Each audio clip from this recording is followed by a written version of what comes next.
Dando sequência à nossa série sobre correção de fator de potência, nesse vídeo eu gostaria de explicar onde o capacitor ou os capacitores devem ser instalados para suprir a demanda reativa da nossa carga indutiva e assim corrigir o fator de potência. Se você não viu os vídeos anteriores, eu sugiro que o faça antes de continuar assistindo esse. Lá eu expliquei o que é o fator de potência e também o consumo reativo. Eu vou deixar um card aqui na tela para facilitar. Antes de tudo, eu queria fazer um convite para quem tem interesse de aprofundar ainda mais o conhecimento nesse tema. Nós temos um curso gratuito de correção de fator de potência e lá eu falo de forma mais detalhada o que eu estou falando aqui nessa série do YouTube. Queria pedir também para que se inscrevam no canal da Brasiltec e ativem o sino para receber as notificações. Eu ainda vou postar vídeos sobre dimensionamento do banco de capacitor, montagem e a instalação dele também. Primeiro eu gostaria de apresentar uma instalação genérica. Para esse caso eu estou considerando entrada em média tensão, mas esse exemplo vai servir também para os casos onde a entrada em baixa tensão, bastando desconsiderar esse transformador. Então nós temos o medidor da concessionária, o transformador que vai rebaixar a tensão, o quadro geral de baixa tensão, quadros divisionários, aqui eu representei só um, mas na prática são vários quadros, né? E as nossas cargas, que também eu representei somente com o motor. Aqui nesse medidor é onde se faz a leitura do fator de potência para determinar se vai ou não ser cobrado o reativo excedente. O que está jusante desse medidor é lido como uma carga somente, inclusive o transformador. Então não interessa o que eu tenho para cá, de que forma que está a instalação, qual o fator de potência desses pontos aqui. O que interessa é que aqui no medidor o fator de potência esteja corrigido. Então uma das alternativas é instalar o banco de capacitores nesse ponto. Assim eu equilibro o meu consumo reativo indutivo dessas cargas com o consumo reativo capacitivo no meu banco de capacitores. E aqui nesse ponto onde é lido o fator de potência, ele vai estar corrigido. Mas apesar de zerar a multa, essa é a pior solução, pelo menos costuma ser. Primeiro porque aqui os capacitores precisam ser alimentados em média tensão. E os capacitores de média tensão são muito mais caros do que os capacitores de baixa tensão. E segundo porque os outros benefícios da correção de fator de potência vão praticamente deixar de existir. A minha energia reativa ainda vai ter que circular daqui do banco de capacitores até os motores e vice-versa. Então eu vou deixar de diminuir a minha queda de tensão e deixar de diminuir as minhas percas pelo aquecimento dos condutores. E se instalar os capacitores longe da carga é um problema, dá para presumir que instalando aqui pertinho é o ideal. E de fato é, pelo menos do ponto de vista técnico. Acontece que esse método não é tão utilizado quanto deveria, porque para isso é necessário ter mais conhecimento sobre correção de fator de potência, demanda mais tempo também para fazer um estudo das cargas e também para fazer a instalação. E ainda por cima é um pouco mais custoso porque a quantidade de capacitores e acionamentos acaba sendo maior. Tem outro problema também que é em relação à potência desses capacitores, porque ela é pré-definida pelo fabricante deles. Então nem sempre eu vou encontrar um modelo que tenha exatamente a potência que a carga está demandando, então não se tem tanta precisão utilizando esse método. Como um dos problemas da correção individual é a quantidade de material que precisa ser adquirida, existe uma alternativa que é a instalação do banco aqui nos quadros terminais. Assim eu corrijo um grupo de cargas e não uma carga somente, e acabo economizando. Nesse caso, a energia reativa ela não vai mais precisar circular por todo o circuito, e sim somente nesse trecho aqui. E assim tudo que está montante vai ter sua corrente reduzida. Aquele problema de falta de precisão da correção individual, ele vai permanecer.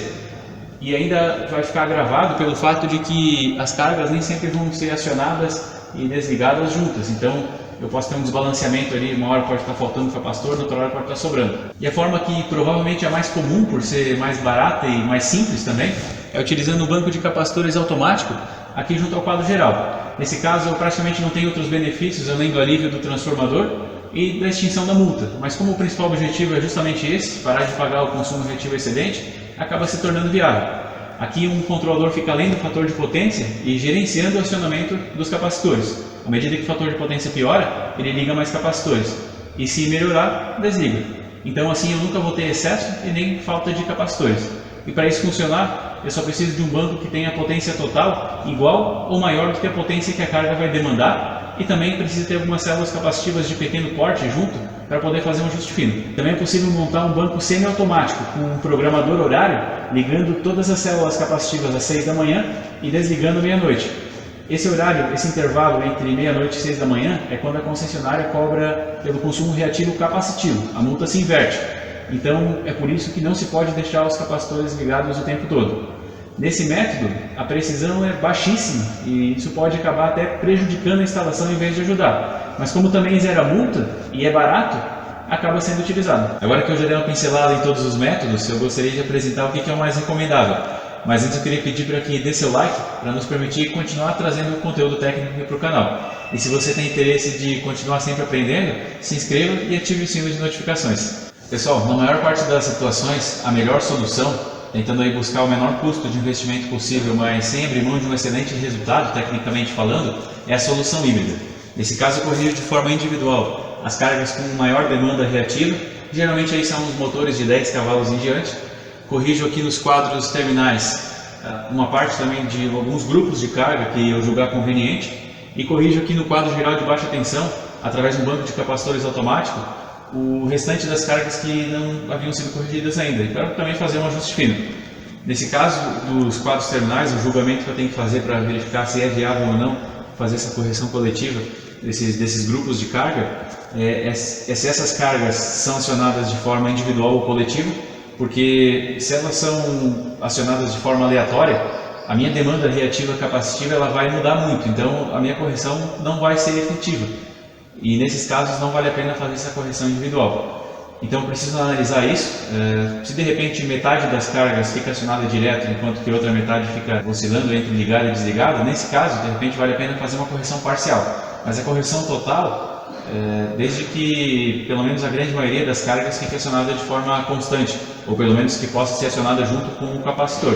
E outro julgamento que eu tenho que fazer é a distância entre o quadro terminal e o quadro geral, porque se a distância é curta eu não vou ter muitos benefícios em fazer essa correção nesse ponto.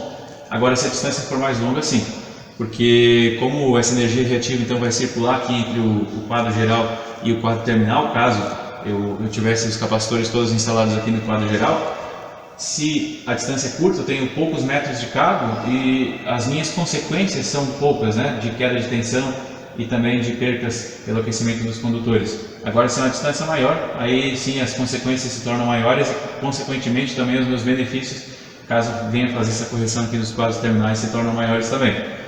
Aqui, no quadro geral, eu não preciso ter toda a potência reativa capacitiva que a instalação toda solicita, já que eu tenho várias correções parciais, né, correções individuais.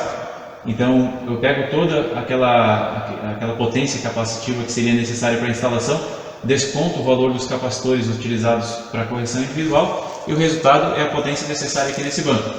Para terminar de corrigir o fator de potência que já havia sido começado a ser corrigido aqui nas correções individuais.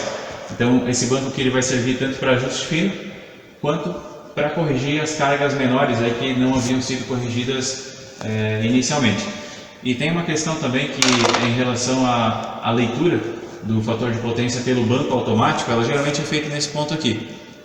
E o que acontece? Se ela é feita nesse ponto, ela não consegue verificar qual que é a demanda reativa do transformador. O controlador de fator de potência, ele vai fazer a leitura de modo similar ao que acontece com o medidor. É sempre a jusante.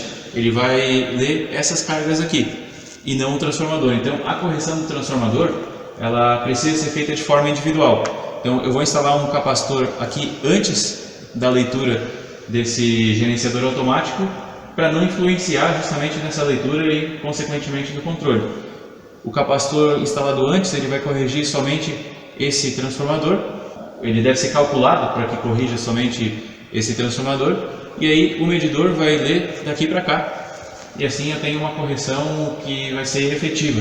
Nesse ponto aqui do medidor, com certeza eu vou ter um fator de potência muito próximo do que foi calculado quando eu fiz o dimensionamento dos capacitores. É muito comum que esse capacitor responsável por corrigir o transformador ele seja desligado durante a madrugada através de um banco semiautomático com um programador horário. Isso porque a demanda reativa dos transformadores, principalmente os menores, não é lá tão expressiva, e aí a potência do capacitor necessária para fazer essa correção não é tão grande também, o que faz com que seja um pouco mais difícil de encontrar um modelo no mercado que tenha esse casamento mais próximo possível do ideal entre demanda reativa capacitiva e a potência em si do capacitor. Então, como não se encontra um modelo exato para fazer essa correção, aí se dimensiona um capacitor um pouco maior do que seria o necessário. Como a diferença vai ser pequena, eu não vou ter um prejuízo aí para a instalação elétrica e assim eu consigo garantir que eu não vou levar multa pelo consumo reativo indutivo durante o dia e também não vou levar multa pelo reativo capacitivo durante a madrugada, porque eu vou desabilitar então esse capacitor ele vai ficar desligado e consequentemente eu garanto que isso não vai acontecer. Se você aprender algo com esse vídeo, se inscreva no nosso canal, ative o sino de notificações e deixe o seu like. E caso queira aprender ainda mais sobre esse tema, se inscreva no curso gratuito de correção de fator de potência através do link da descrição.